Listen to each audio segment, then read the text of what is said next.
Hey, I'm Cuba Gooding Jr. and welcome to the NHL draft. Get off me, Messier.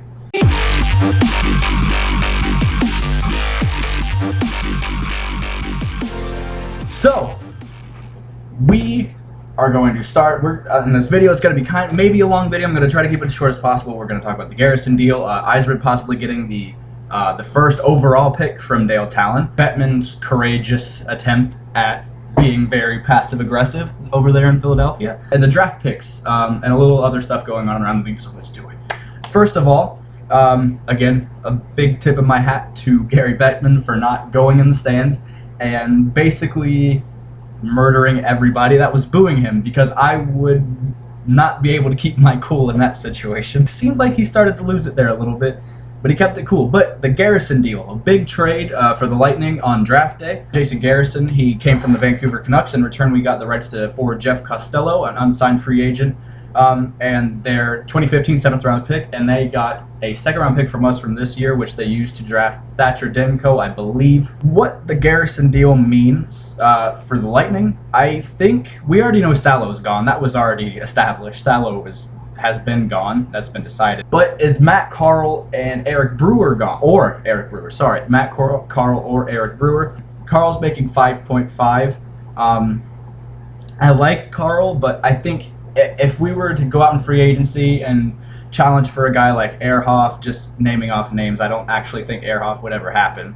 But Ehrhoff, Boyle, Niskanen, I think Boyle's the most likely option out of that. But I would take Niskanen as well. If we were to go out and try to make a move for one of those guys, I think I would try to maybe deal off Matt Carl to a team that is seeking some more salary cap, aka Buffalo, aka Vancouver, who apparently don't know what a cap floor is. Buffalo actually did buy out Christian Ehrhoff today. Apparently, it was reported that Vancouver was freeing up all that cap to get Tyler Myers.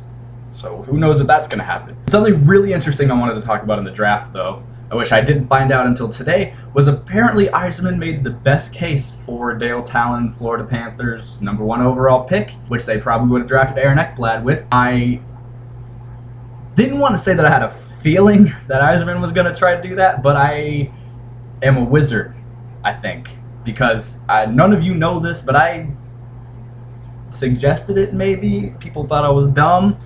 But it didn't end up happening. But apparently Dave Talon did say that Yzerman made the best offer, and that really makes me wonder what Yzerman's offer was, and I really want that to go public. I don't think it has. If Toronto's package wasn't good enough, it was JVR, like that. The whole thing wasn't released, but apparently James Van Riemsdyk was the centerpiece of the trade, like the trade offer that Toronto made to Florida for the first overall pick. So if that wasn't good enough for Talon, what in the world did Steve Yzerman offer him? I mean, obviously, probably their 2 first-round picks. I can't even begin to think of what else he would try to deal with them. Like something probably that none of us would want to be dealt away, like a Ben Bishop or something. I'm thinking worst case scenario. I'm kind of glad that that didn't happen. I actually really like Anthony DeAngelo. He's apparently the best offensive defenseman that was available in the draft. Apparently he got into some like the league's diversity rule policy trouble stuff thing. Apparently he's racist or not, who knows. But apparently that he's all over that.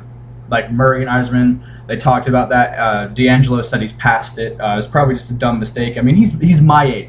By the way, DeAngelo, okay, just look at me really quick. Look at me. This is how Anthony DeAngelo looks. He's me. Like 175 pounds, 70 pounds, 170 pounds actually. He is me. Like, imagine me on the ice playing hockey in the NHL. That's what Anthony DeAngelo needs to fix and make better, because he's not big enough yet for the NHL. I would get killed out there. Apparently he's a really tough guy. I mean, he is from Philadelphia, so obviously he doesn't take much on the ice. I'm really excited to see what he can do, because apparently Al Murray and both Steve Yzerman, both of them, were very high up on Anthony DeAngelo, and I'm pretty excited to see what they see in him. Hopefully he won't end up being kind of a flop like Mark Barberio and company, but we'll see. We'll see. Al Murray actually said he's never scouted anyone as thoroughly as he scouted Anthony DeAngelo, apparently. But the other picks that the Lightning got in the second round, Dominic Machine, a defensive defenseman, and his last name is literally like pronounced machine. So if he's anything less than that, trade him. Jonathan McLeod, he's a defenseman. Basically, he's like a, I can't even compare him to a defenseman. I can't think of one right now. But he's a smart hockey player. He doesn't try to make those crazy creative passes. He wants to make the smart play. He wants to not get beat one-on-one. He focuses on what the right thing is to do. I think that really does fit into the organization. I think Eisman really did make a good pick with that Jonathan McLeod, Dominic Machine.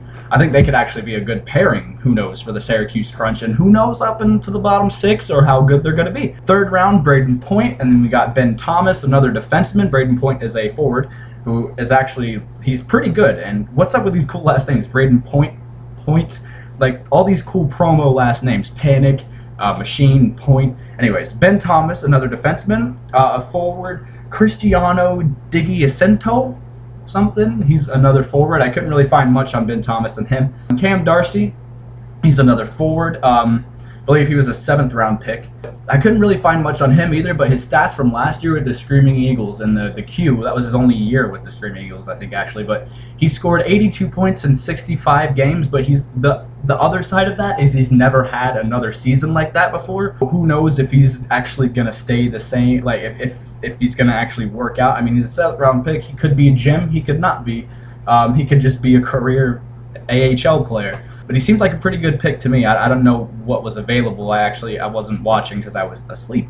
The Lightning, they literally in that draft, they had 2 of their picks that were their own that they used. They traded away the rest of them to get other picks from other teams, like 3 from the Islanders, 1 from Minnesota, a couple from Vancouver, I believe. Now we're going to see what happens with free agency. July 1st is actually very soon.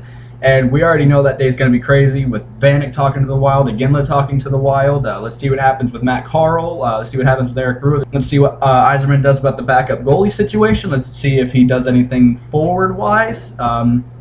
See if Purcell's going to get dealt to Buffalo. That's been talked about a little bit, and that would be great. And I hope we would get something good back in return other than just getting like a 4th round pick out of it. But that's probably what will happen.